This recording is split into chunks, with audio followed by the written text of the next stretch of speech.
Vast tracts of southern China were pounded by severe storms, triggering flooding in cities and mudslides in rural areas, as the first bout of summer rains reached the peak of their power.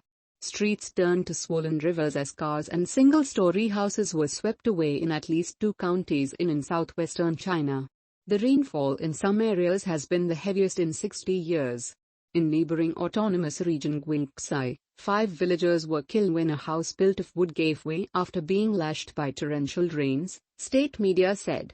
The early summer storms have been greater in intensity and more prolonged than usual this year, with precipitation in Guangxi, Guangdong and Fujian at its highest since 1961, according to local weather bureaus.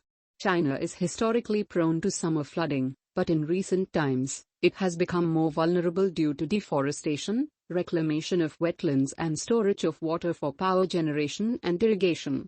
Climate change has also been blamed.